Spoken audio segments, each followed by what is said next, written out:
स्नेह art of teaching या चॅनलवरती आपल्या सर्वांचं स्वागत आहे. विद्यार्थी मित्रांनो, मी एक जी-आर टाकलेला आहे आणि तो जी-आर फीच्या संदर्भात आहे, डॉक्युमेंटच्या संदर्भात आहे, अनुसूचित जमाती आणि जातीच्या संदर्भातला तो जी-आर आहे. विद्यार्थी मित्रांनो, विद्यार्थ्यांचे प्रश्न मला येत आहेत आणि ग्रुपला पण प्रश्न करत आहेत विद्यार्थी. त्या सर्व विद्यार्थ्यांना सांगू इच्छितो की ही जी बातमी तुम्ही जर बघाल तर तुम्हाला यामधून खरंच जागृती होईल तुमची आणि जनजागृतीसुद्धा होईल. इतरांनासुद्धा तो व्हिडिओ तुम्हाला शेअर करायचा आहे. महत्त्वाचा विषय असा आहे की काही विद्यार्थ्यांचे डॉक्युमेंटसुद्धा अडवलेले असतात फीच्या संदर्भानं कॉलेजकडनं. आणि दुसरी गोष्ट की शिक्षण शुल्क आणि परीक्षा शुल्कसुद्धा कॉलेजला म्हणजे ही आपल्या डिपार्टमेंटमार्फत देण्यात येते. त्यामुळे फ्री शिक्षण हे होत असते. वसतिगृहात राहणं ह्या सर्व बाबी आपल्या सर्व विद्यार्थ्यांना माहीत असणं गरजेचं आहे. परंतु आपले विद्यार्थी यात अपडेट नसतात. आपल्या विद्यार्थी फालतूच्या गोष्टीमध्ये अपडेट असतात. त्यामुळे विद्यार्थ्यांकडनं कॉलेज काय करते, लुटमारी करत असते. मग अशा विद्यार्थ्यांकरिता जर तुमची जाणीव जागृती होण्यासाठी व तुम्हाला याबद्दल माहिती मिळण्यासाठी ही एक बातमी आहे. या बातमीच्या माध्यमातून तुम्हाला स्वतःला समजेल की नाही, माझ्याकडनं कॉलेजने लूट केलेली आहे. परंतु तुमची लूट जरी झाली असेल तरी तुमच्या नातेवाईकांची, तुमचे इतर बांधव आहेत त्यांची ही लूट व्हायला नको, यासाठीची ही बातमी आहे. बघा या बातमीमध्ये काय आहे ते आपण बघणार आहोत. शैक्षणिक कागदपत्रे अडवल्यास ॲट्रॉसिटी. पहा, ॲट्रॉसिटी ॲक्ट हा SC/STच्या विरुद्ध लागते. ज्यांनी याबद्दल एखादी व्यक्तीने या SC/STच्या विरोधात नुकसान केलं असेल किंवा शिवीगाळ केली असेल किंवा त्यांच्यासाठी घातक काहीतरी गोष्टी केल्या असेल तर त्या हेतूने या ठिकाणी आपण ॲट्रॉसिटी ॲक्टवरती आपण त्यांना फसवणुकीच्या या बाबतीत त्यांना आपण पोलीस स्टेशनमध्ये खिचवू शकतो किंवा त्याच्यावर कारवाई करू शकतो.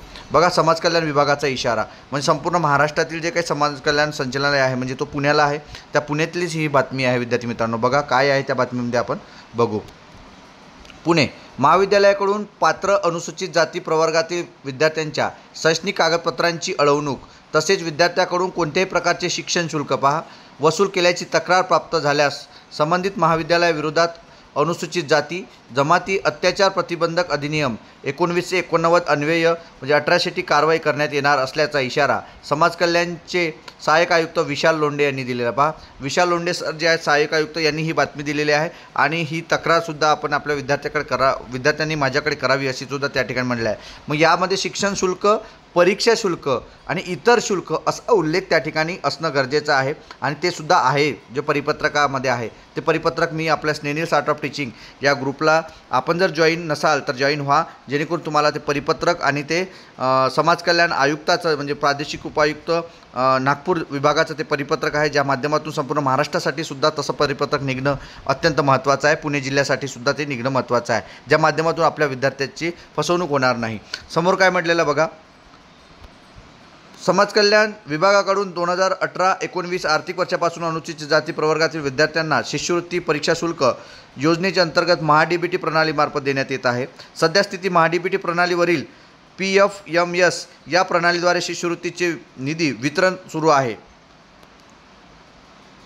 विद्यार्थ्याच्या शिष्यवृत्तीची रक्कम आधार जोडलेल्या बँक खात्यात जमा करण्यात येत आहे. ही रक्कम PFMS प्रणालीद्वारे वितरित होत असल्याने नोंदणी केलेल्या अर्जामध्ये आधार क्रमांक अद्ययावत नसणे, आधार क्रमांक नंतर त्याच्या बँक खात्याशी संलग्न नसणे म्हणजे KYC नसणे, आधार क्रमांक सक्रिय नसणे, विद्यार्थ्यांनी वाउचर रिडीम न करणे, आधार जोडणी असलेले बँकेतील खाते बंद असणे, आधार जोडलेले मोबाईल क्रमांक बंद असणे, दुसऱ्या हप्त्यासाठी महाविद्यालयातील स्तरावर विद्यार्थ्यांची उपस्थिती अद्ययावत करण्यासाठी अर्ज प्रलंबित असणे, या सर्व बाबी विद्यार्थ्याच्या आधार बँक खात्याशी निगडीत असल्याने या कारणामुळे विद्यार्थ्याची शिष्यवृत्ती प्रलंबित आहे. पहा, विद्यार्थ्याची शिष्यवृत्ती प्रलंबित आहे किंवा कसे याबाबत महाविद्यालयाने खातरजमा करून विद्यार्थ्यांच्या तक्रारीचे तातडीने निराकरण करण्याची जबाबदारी महाविद्यालयाची आहे. पहा, महाविद्यालय जाणीवपूर्वक चुका करत असते. महाविद्यालय आपल्या जे शिष्यवृत्ती आहे त्याच्याकडे लक्ष देत नाही आणि त्रुटी जरी असेल तरी लक्ष देत नाही. आणि यावेळेला जर आपल्या विद्यार्थ्यांची शिष्यवृत्ती आली नाही तर विद्यार्थ्यांकडनं मात्र ओपनची फीज कॉलेज तेव्हा वसूल करत असते. म्हणून विद्यार्थी मित्रांनो, जाणीवपूर्वक ह्या चुका आपल्या डिपार्टमेंटकडून होत असते, पण तुम्हीसुद्धा आपण त्यांच्या मागे लागणं आपली गरज आहे. पुढे काय दिलं बा. पुणे जिल्ह्यातील शिक्षण घेत असलेल्या विद्यार्थ्यांची शिष्यवृत्ती रक्कम महाविद्यालयात प्राप्त न झाल्याने महाविद्यालयाकडून विद्यार्थ्यांना शैक्षणिक कागदपत्रे देण्यास नकार दिल्याच्या अनेक तक्रारी समाज कल्याण विभागाकडे प्राप्त होत आहे. अनुसूचित जाती प्रवर्गातील विद्यार्थ्यांकडून कोणत्याही प्रकारचे शिक्षण शुल्क वसूल करू नये. शिक्षण शुल्क वसूल करीत असल्याच्या निदर्शनास आल्यास संबंधित महाविद्यालय फौजदारी संबंधित महाविद्यालयावर फौजदारी स्वरूपाची कारवाई करण्यात येईल असा इशारा समाज कल्याण विभागाकडून देण्यात आलेला आहे।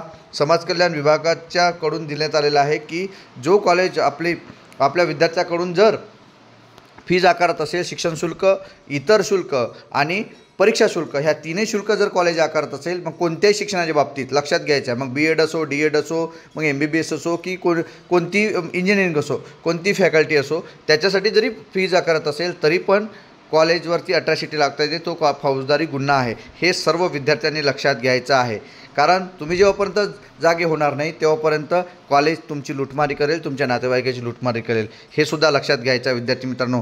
हेच आजचं अपडेट होतं। हे अपडेट कसं वाटलं हे नक्की कमेंट बॉक्समध्ये कळवा, तुम्हाला याच्याबद्दल काय वाटते, आणि ही माहिती आपल्या नातेवाईकांना, इतर जे लोक असतील, विद्यार्थी असतील, इतर जे ग्रुप असेल त्या सर्व ग्रुपला शेअर करा, जेणेकरून त्यांचेसुद्धा डोळे उघडेल आणि आपल्या कोणत्या तरी भाऊबांधवांचे पैसे वाचेल आणि त्यांना मदत होईल। आणि तिसरी गोष्ट म्हणजे विद्यार्थी मित्रांनो, आपण माझ्या ग्रुपला किंवा स्नेहनील्स आर्ट ऑफ टीचिंगला चॅनलला जॉईन झाले नसाल किंवा सबस्क्राईब केलं नसेल तर सबस्क्राईब करा, जेणेकरून आपल्याला कायमस्वरूपी याबद्दल अपडेट मिळेल आणि आपण मदतसुद्धा करू, तुमच्या समस्याचं निराकरणसुद्धा या यूट्यूबच्या माध्यमातून आपण करणार आहोत। आणि स्नेहनील्स आर्ट ऑफ टीचिंग या टेलिग्राम चॅनल आणि व्हॉट्सअप ग्रुपला जॉईन व्हा। धन्यवाद।